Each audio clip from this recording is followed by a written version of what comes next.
पर मेरी एक शर्त है, पैसे लेकर तुम आओगे, अवनी नहीं। मंजूर है? वीर जानता था कि अवनी से अकेले में मिलना बहुत रिस्की हो सकता है। अगर उसने डॉलर उर्फ वीर को पहचान लिया तो फिर वो ये रिस्क नहीं ले सकता था। डॉलर की शर्त सुनकर जय सोच में पड़ गया, लेकिन वो इस बात से खुश था कि चलो, अवनी का मैसेज उसने डॉलर तक पहुंचा तो दिया ही है। उसने कहा, ठीक है, जैसा तुम कहो, मैं तुम्हें उससे बात करके बताता हूं। वीर की शर्त जय को थोड़ी सी अजीब लगती है, पर फिर वो ये सोचकर शांत रहता है कि डॉलर खुद ही बहुत अजीब चीज है, तो उसकी शर्त का क्या। बस इसीलिए उसकी बातें भी अजीब ही होंगी। और वैसे भी डॉलर अवनी से मिले या ना मिले, इससे उसे क्या, उसने तो अपना काम कर दिया ना। अगर डॉलर अवनी से नहीं मिलना चाहता है तो ना सही, वो डॉलर को फोर्स थोड़ी करेगा। आफ्टर ऑल डॉलर उसकी सोने का अंडा देने वाली मुर्गी जो है, और अवनी के लिए वो अपनी इस सोने का अंडा देने वाली मुर्गी को खो तो नहीं सकता। इसलिए वो वीर की बात पर राजी हो जाता है। और वैसे भी ऐसा तो होगा नहीं कि देव आश्रम में रहकर डॉलर और अवनी कभी आमने सामने नहीं आएंगे। कभी ना कभी तो वो लोग एक दूसरे से टकराएंगे ही, तब ये लोग आपस में ही निपट लेंगे। तब तक अगर जय को मैसेंजर ही बने रहना पड़ेगा तो वही सही, कम से कम दोनों पार्टीज खुश तो रहेंगी। और दोनों पार्टीज खुश तो जय खुश, और फिलहाल के लिए वही काफी है। जय को म्यूटेंट एलियन की एनर्जी बेचने के बाद वीर टिड्डों के इलाके से चला गया। रास्ते में एक सुनसान जगह देखकर उसने अपना सुनहरा कवच हटाया और देव आश्रम की तरफ निकल पड़ा। इस समय वीर बहुत ही अच्छे मूड में था। आफ्टर ऑल उसने जितना सोचा था उससे कहीं ज्यादा उसने कमाया था। आया तो वो 3 करोड़ रुपए कमाने था, पर यहां उसे 1 करोड़ रुपए बोनस के मिल गए।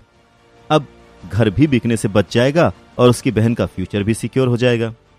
अपने कमरे में आते ही वीर ने अपना सामान पैक किया और टेलीपोर्ट स्टेशन की तरफ निकल गया।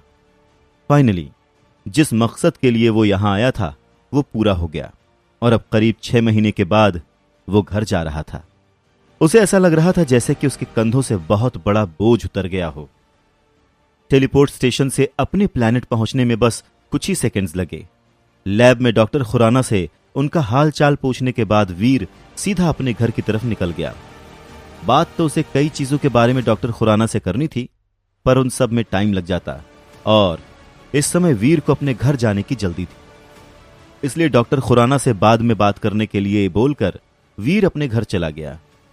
6 महीने बाद वीर का घर लौटना उसके घर वालों के लिए किसी फेस्टिवल से कम नहीं था। वो लोग नहीं जानते थे कि इतने दिनों में वीर टाइटन ग्रह पर था।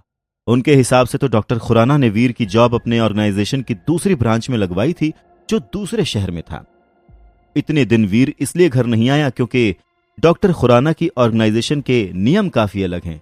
इसलिए जब तक कि वीर का प्रोजेक्ट खत्म नहीं हो जाता वो घर नहीं जा सकता था। यही वो बहाना था जो वीर और डॉक्टर खुराना ने मिलकर प्रेरणा रहेजा को बताया था।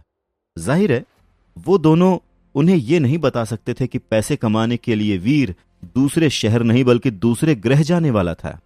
वो कभी इस बात के लिए राजी नहीं होती, इसलिए बेहतर यही था कि प्रेरणा रहेजा से सच्चाई छुपी रहे। इसलिए अब जब 6 महीने के बाद वीर घर लौटा तो घर वालों की खुशी का ठिकाना नहीं था।